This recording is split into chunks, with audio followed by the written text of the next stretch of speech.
Hello, everybody. How's it going? We are on for Dungeons & Dragons news right now, beaming into your face holes. How's it going? We are having an exciting week here at Dungeons & Dragons. Got lots of fun news to talk about, including perhaps the biggest one. I'm Greg Tito, but in case I didn't say that yet. Hi, good to see you fellows and ladies and other peoples of the non-binary type of ways. How goes it? Tome of Foes has been announced. That's right, Mordenkainen's Tome of Foes is the new book that's coming from Dungeons & Dragons, just announced this week. It is chock full of new information for all kinds of players, dungeon masters, players, people who just like to read lots of fun, interesting lore about the Dungeons & Dragons multiverse, as it were. So it focuses on Mordenkainen, who is a wizard from the city of Greyhawk, really. But yeah, in case you want to know more about him, we did a lore you should know on Dragon Talk. Gosh, I guess we recorded that a few weeks ago, but it will be on the episode on the podcast. It will go out on Thursday. So lots of fun information there about what he's about. He was actually the wizard that was created by Gary Gygax when he was playing as a wizard. So Chris Perkins gives a lowdown on that. And the book itself, we talked a lot about it with Jeremy Crawford yesterday, Kate Irwin, who is the art director for all of the images that are in the book, as well as Mike Merles in his, well, I don't think he really talked about it in his super happy fun hour at 1 p.m. today, but he did go into it with Dragon Plus yesterday, no, not yesterday, a couple hours ago is what I mean to say. Him and Bar Carroll were talking about all the fun stuff that was going on there. So lots of ways to get a download on it. We'll be doing more and more coverage here on the D&D Twitch channel as the months go on. It is coming out on May 29th. That is when you can get it everywhere with the standard cover, and then May 18th you'll be able to get it in game stores with a special alternate cover. That's right, we're doing our third alternate cover for these books. It started with Volo's Guide to Monsters, continued with Xanathar's Guide to Everything, and then now with Mordenkainen's Tome of Foes, there will be another alternate cover. But it's a little bit different. It actually, I'll show it to you in more detail here, but it was designed and illustrated by Vance Kelly. He is an artist. He's different from the Hydro 74 artist who's done the previous two ones. I like the colors in this. In fact, we like the colors in this so much that we made it the background for almost all of our social stuff here on the Twitch channel, as well as on Twitter and Facebook. So it is glorious. Here's the wraparound image of it in full. You don't want to see my face. You just want to see more of Mordenkainen's face. I know what it's like, so we'll do a quick zoom in.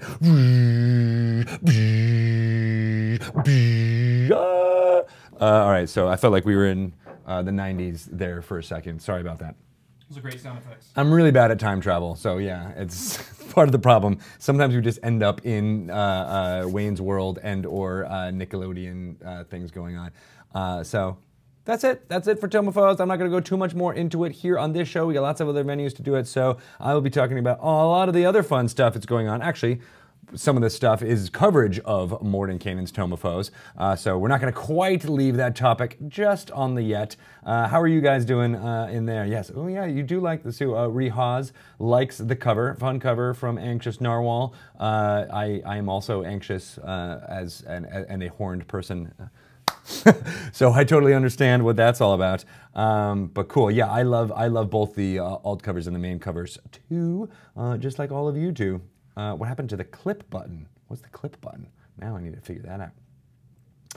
Some of the fun articles that have come out this week about Dungeons & Dragons focused on Tome of Foes. So one of the ones I wanted to highlight was from Gavin Sheehan at Bleeding Cool. Awesome that we have a fan at a website that doesn't necessarily only for that. Good stuff there. Not a lot of details there other than what we provided to them. So then I also wanted to highlight our friends at comicbook.com. Christian Hoffer listen to our podcast. So thank you for that, Christian. And he reported on some of the fun stuff that Jeremy and Kate were talking about in our live stream yesterday. So it is working, people. We are getting the information out, disseminating it to all the people through what is this crazy Twitch thing. So thank you for that, both of you, Christian and Gavin, for writing that up. Good stuff. So another fun thing that's been happening this week that is kind of unrelated to all of the fun Tome of Foes stuff is Kate Welch is in the building. That's right. She has taken on her cubicle and is making it her own. She's actually going, well, now this is back to being Tome of Foes related. She's been going through the galleys of Tome of Foes and just getting up to speed with what's going on in the book as they get ready to get it to the printer. Her and Jeremy are, Jeremy Crawford, of course, who does Sage Advice for all of you people on the Twitters, as well as for the Dragon Talk podcast segment. He is taking Kate under his wing, so to speak, to talk to her more about what's going on with the book and stuff. So it's been really cool seeing her just being a part of the team immediately, and as well, she's a part of the C team from Acquisition Incorporated. So she's basically in a lot of teams, and I'm really excited to see her and work with her. So we're really excited about that, and I'm talking to her actually tomorrow about getting her on these here streams at some point. We wanted to kind of let her ease into her job and get all the download of what's happening with Dungeons & Dragons, but she will soon be joining us more and more here on the Dungeons & Dragons Twitch channel. Thank you for that. So I am going to take a breath, as Mr. Dash Coon said on the chat. Good point, because that was like a stream of consciousness there for a little while. We only got so many minutes to pack this in before Dice Camera Action starts. That's right, we have another episode of Dice Camera Action coming at 4 p.m. where Chris Perkins can run the Waffle Crew through some even more shenanigans. It seems like every episode ends in happy tears? Let's go with happy tears for what's been happening. Well, maybe not happy, but it's been really dramatic and tons of fun, and I can't wait to see what happens next. Rachel Seeley from Girls Guts Glory will be back again. Her Veggie Pygmy army is no longer, but she is still looking for more adventurers, and so I can't wait to see the end of that arc, or maybe not the end of the arc. Maybe she'll continue to do more fun stuff with Waffle Crew. Hard to say where it will go because it's up to the players, as I'm saying. So right.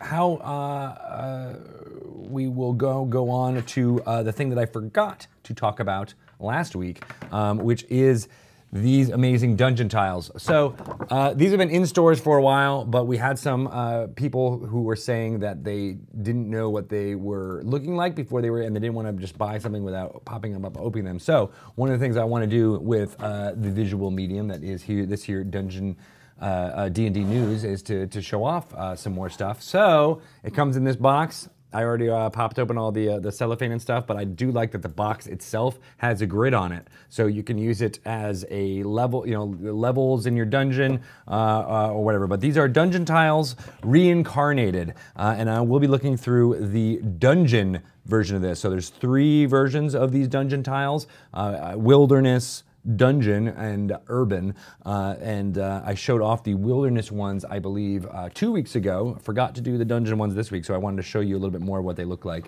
for this.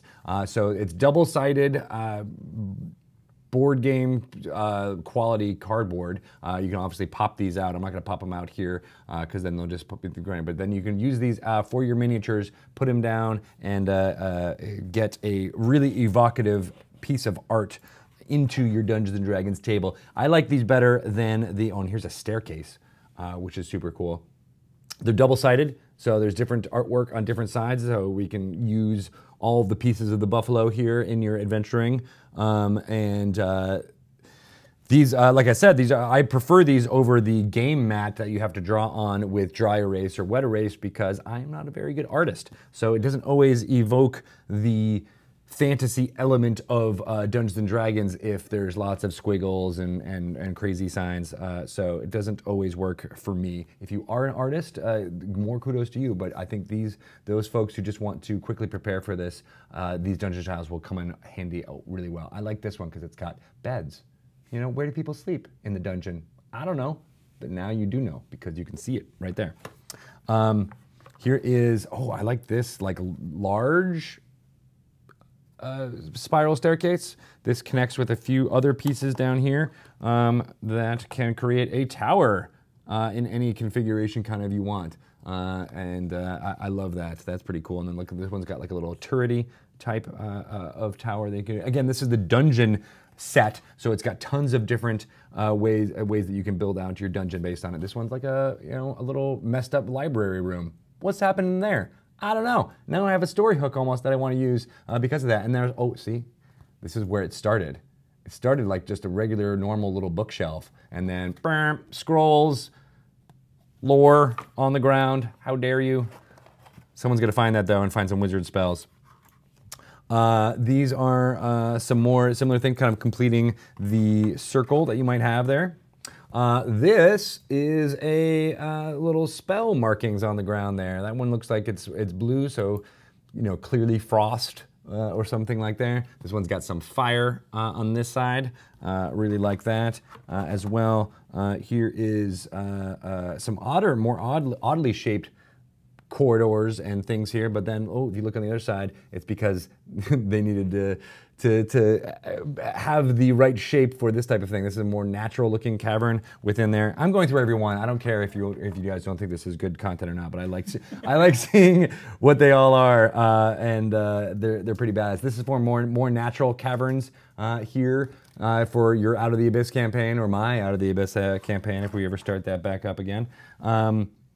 Different shapes and things, so you can change how it looks based on that. And I like these because they're smaller size and form factor, so that you can create ones that don't look like they were pre-packaged. I think that's one of the beauties of this, is your dungeon won't look exactly the same depending on how you put these together and align them together. Of course, there's always a lot of water in each dungeon doing fun stuff like this. And yes, they do in fact, I will pop out one of them so you can kind of see, but this is what it looks like on its own, and then the artwork goes right up to the edge, so you can put them together next to each other and make it happen.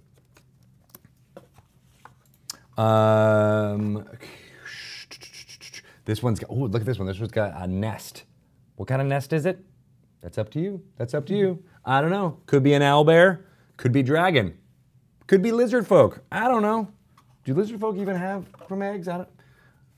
See, this is why I need the lore people right next to me, so I can ask them all those questions about what's going on. This has got a campsite, so if you're just looking through a cave, this might be what your party discovers along the way. Or a giant chicken nest, as Mazmataz says. Yes, it could be a giant chicken nest. Let's go with that.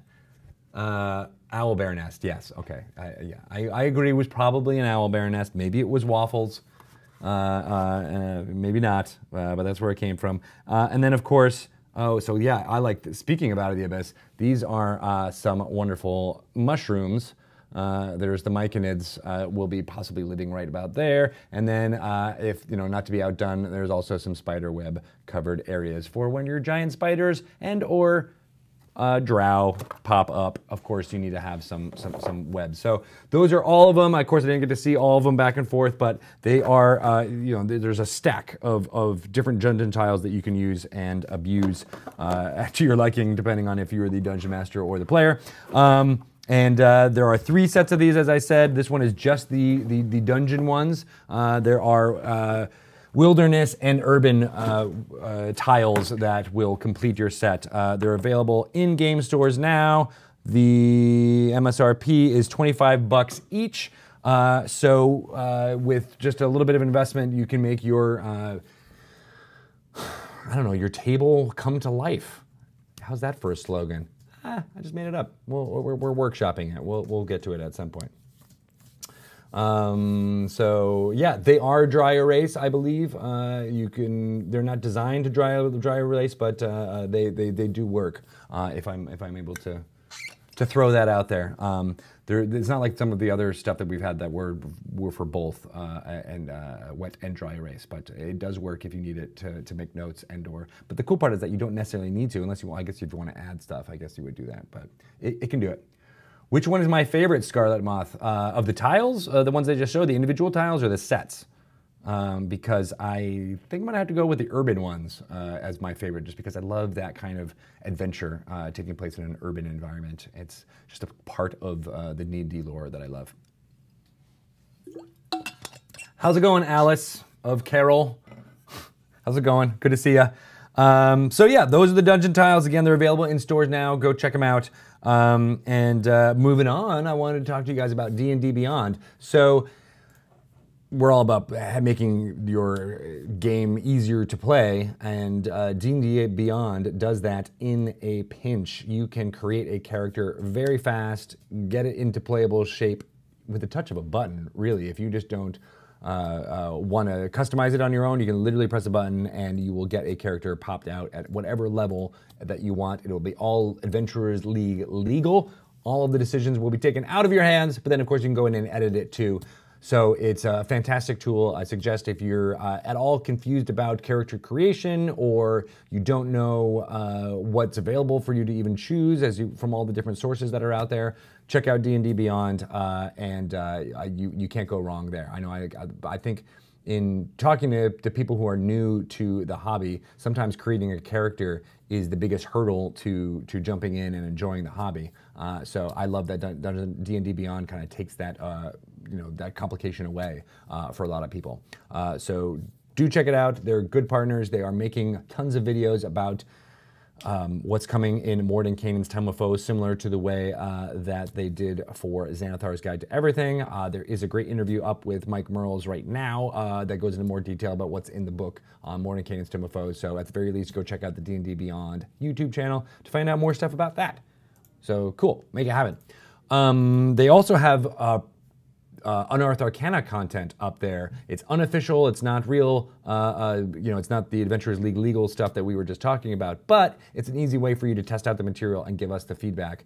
For example, the most recent Unearthed Arcana has a few subclasses that you can try in there, including the Invention School for Wizards, the Brute martial archetype for fighters, and my personal favorite, going back again, we mentioned Out of the Abyss like 4 times so far, the Circle of the Spores Druid. That's all about fungus and how you can use it in your, bedroom, your kitchen, your garage. Summon stool. Summon stool. Bring stool back to life. That Druid will make it happen. So pretty cool.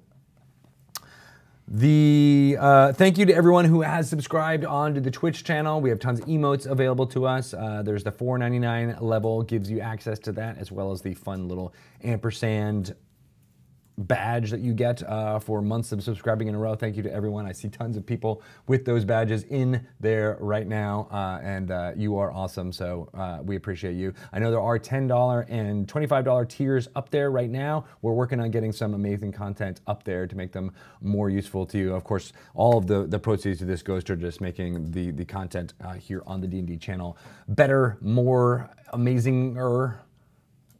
That's a word. So just want to make sure we thank you for that. Those of you who won't see any ads that we play on here, if you're also a Twitch subscriber, and I think I saw, thank you Nightshade Zero for subscribing via the Twitch Prime. You're a good person. So yeah, there's more and more stuff to come. This is the D&D news channel, so I will be giving you the news about that very soon. Idle Champions of the Forgotten Realms is an awesome game. They are kind of local. They're out of Victoria here in British Columbia. So this, as the crow flies, about 200, 300, 400 miles away from Seattle. Someone do the Google Maps of that. I don't remember. I think actually when I talked to Eric Jordan, he told me exactly how much it is away. He actually takes a puddle jumper when he flies here into Seattle, which I find fascinating. But anyway, they are making an amazing game. You get to recruit characters from Dungeons & Dragons lore, including, most recently, you could have recruited Regis from the Drizzt novels. He's one of the companions, a halfling fellow. There's also Minskin Boo is able to be recruited, as well as Dadius the Scarlet from Betrayal at Baldur's Gate. Some of our friends from Force Grey, those characters, Jamil the Barbarian, Hitch, played by Utkarsh and Budkar, all of them, Arkin the Cruel, you can download and recruit them into your party. You send them out on adventures, they collect everything in real time. Go check out Idle Champions of the Forgotten Realms to learn out more about that. It's in early access. Eventually we'll be out of early access, but it's basically a fully featured, fun, and interesting idle game. You don't need to spend a lot of time on it, just a couple of minutes here and there, and you can get tons of loot. I think the loot gold goes into the gajillions, and I'm not even joking about that. I think gajillions is actually a real term that's in there. Our friends Beamdog are busy making Neverwinter Nights Enhanced Edition. That was a seminal RPG for the PC back in the day.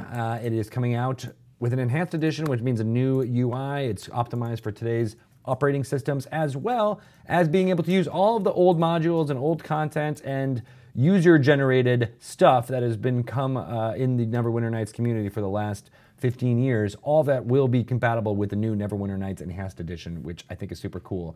If you're interested to learn more, go ahead and join the community at the Beamdog website, or pre-order it through Beamdog or on your Steam wishlist. It's definitely something you can do with that there. Tomb of Annihilation adventure is wrapping up for our friends at Neverwinter as well. Lost City of Omu is the latest module that was announced. It's coming to PC on February 27th. You can get it on your PS4 or Xbox One just a little bit later than that. It kind of completes the arc of what has been going on in Neverwinter for Tomb of Annihilation. There is the Port Nyanzaru quest hub in there where you can get monster hunts from Volo, plus tons more of high-level content that you can get in Lost City of Omu and experience some of the same storylines that's been going on in all of our content here on the stream, especially here in Dice Camera Action. So some fun stuff. If you're interested, go check it out. PlayNeverwinter.com is a great place to start. It's free. You don't have to pay anything to get it downloaded, so I suggest you jump in and get to it.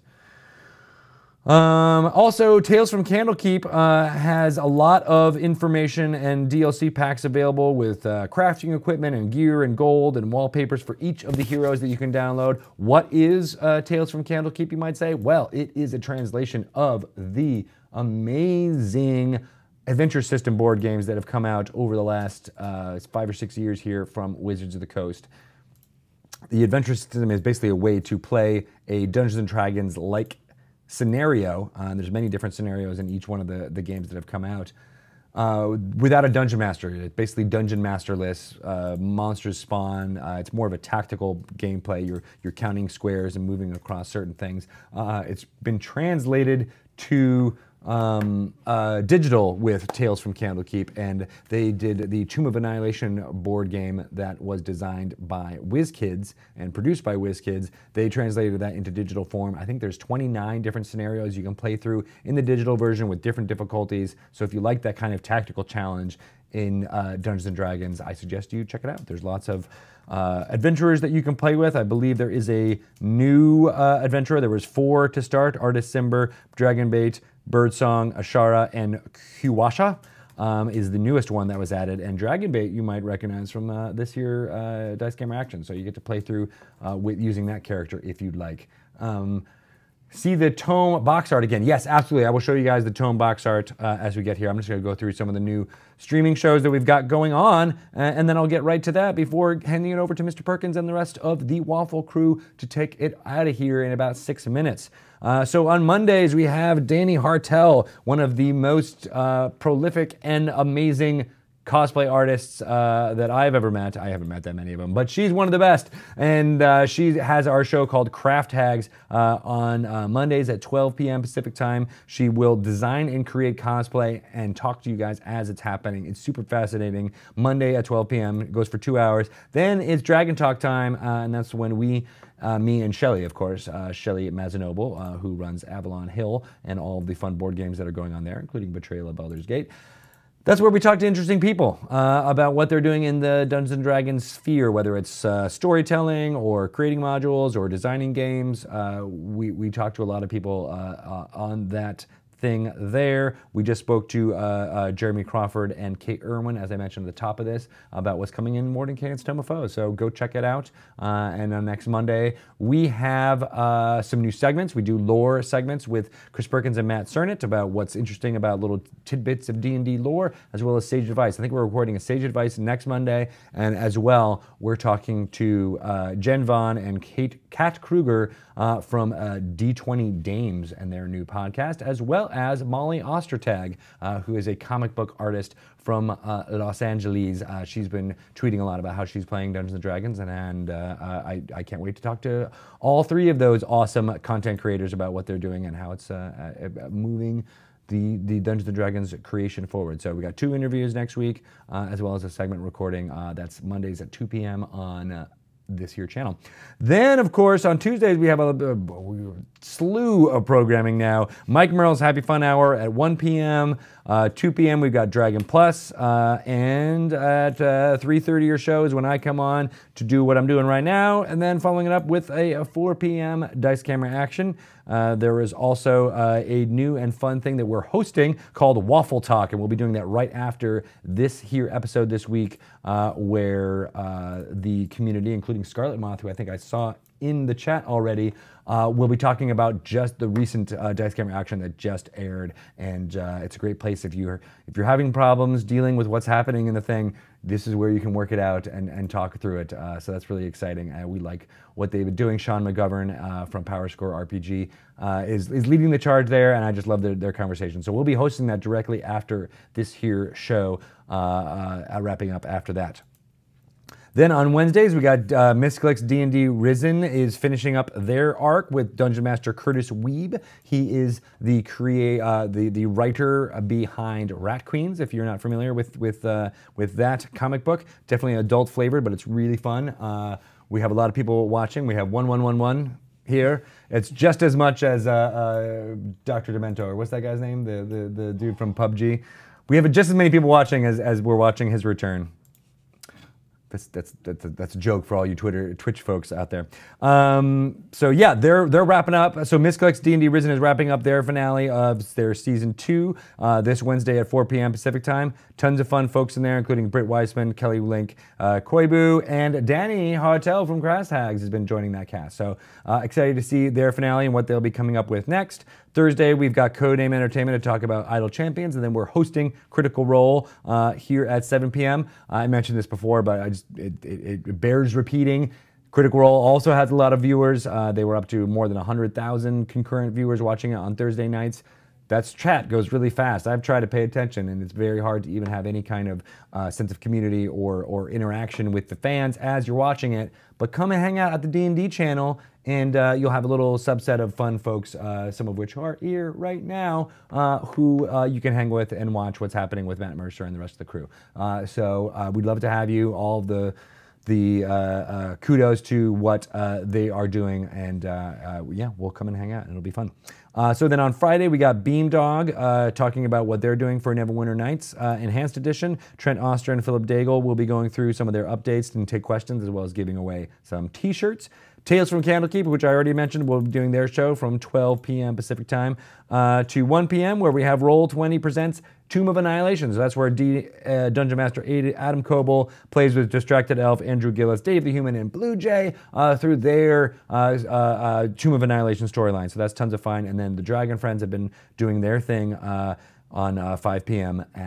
on Friday. So I waited way too long, and now I've got to finish up doing the art so that we can run a few ads before we get to Dice Camera Action, which is starting in just about 45 seconds. Well, it probably won't be 45 seconds. So, as requested, I wanted to show you the standard art for Mordenkainen's Tome of Foes. Again, this cover will be the standard cover you can get everywhere, including game stores on May 18th, but this will be available everywhere on May 29th.